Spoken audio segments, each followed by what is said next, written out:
Welcome to Nasdaq Trade Talks. I'm Jill Malandrino, Global Markets Reporter at Nasdaq. Joining us remotely is Rowan Trollope. He's the CEO of Nasdaq-listed Five9, and we're going to learn just how pivotal Five9 has been for communication in response to COVID-19. Rowan, it's great to have you with us on Trade Talks. Thanks for making the time in what's been an unprecedented busy time for leaders of all these companies. Before we get into your response for COVID-19, tell us more about Five9. Yeah, Five9 is a cloud contact center company. So we make all the software that you would need if you were a business and you needed to support your customers, either providing telephone support or email, website-based chat. We make all the software that makes that happen. And it's a web-based service, so you can have your agents working from home, the people that talk to your customers, very advanced software, and we're one of the market leaders. I can imagine your team has been incredibly busy as the world really moves to the work from home environment. Tell us about what you're doing for COVID-19 and how you've been responding with your employees, with the community, with the clients you serve.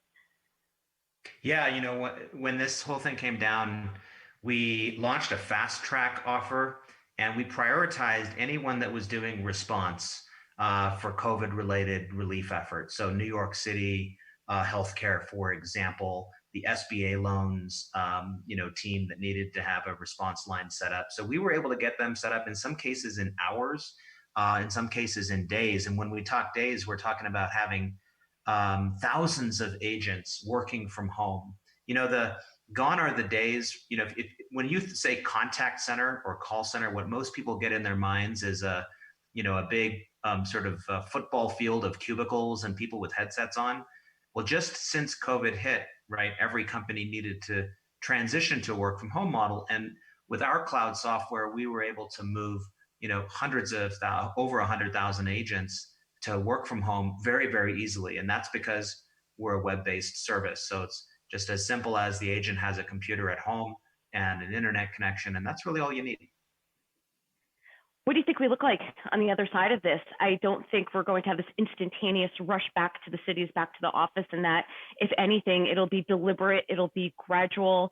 As we see, could there be a second or third wave? Do we feel comfortable going back to crowded spaces? Or do you think that work from home might become more of the norm as we're so technology and digitally driven? Well, two answers. First, as the company CEO, we have 1,300 employees around the world. A third of our Five9 employees are already work from home. So we've got that skill set and have been doing it for quite some time. And as we think about returning, as the curve starts to flatten and ultimately go down, and we bend that towards a more normal state, we're thinking about a normal that is different than it was before. Personally, I think that we've seen productivity gains with people working from home, but we also I hear from employees that, they do miss the interaction. I was speaking with a group of employees for a coffee chat on Zoom this morning. And, while some of the folks enjoy the work from home and some of the benefits there, many people do crave that physical presence in the office, but I don't think that means that we're going to go back to an environment where people just come into the office like we were before. I don't think that's ever going to happen again, candidly. I think we're going to see a different kind of an environment. Certainly, at least until there's a vaccine or some sort of other viral treatment, I don't think anyone's going to be comfortable with, being in the kind of environments we used to be in.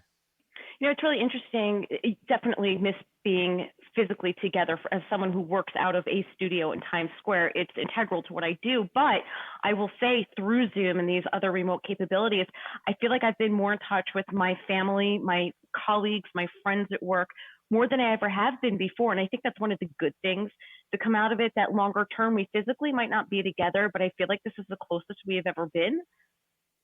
Yeah, I feel the same way. I've been at home with my kids and my wife, and we've certainly had some positive, there. And I've been hearing the same thing from our employees.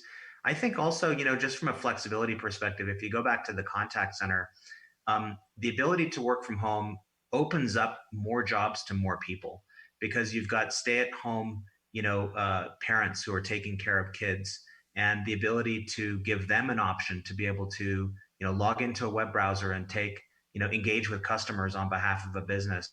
We're seeing that.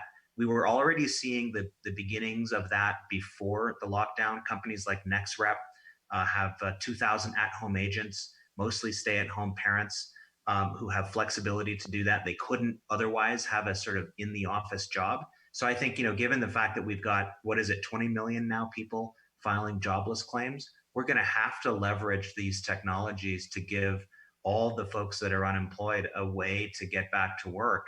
And I think that work from home gives us that capability, whereas before that just wasn't possible. So very exciting about that, and excited to see how that plays out, frankly, in terms of getting people back to work.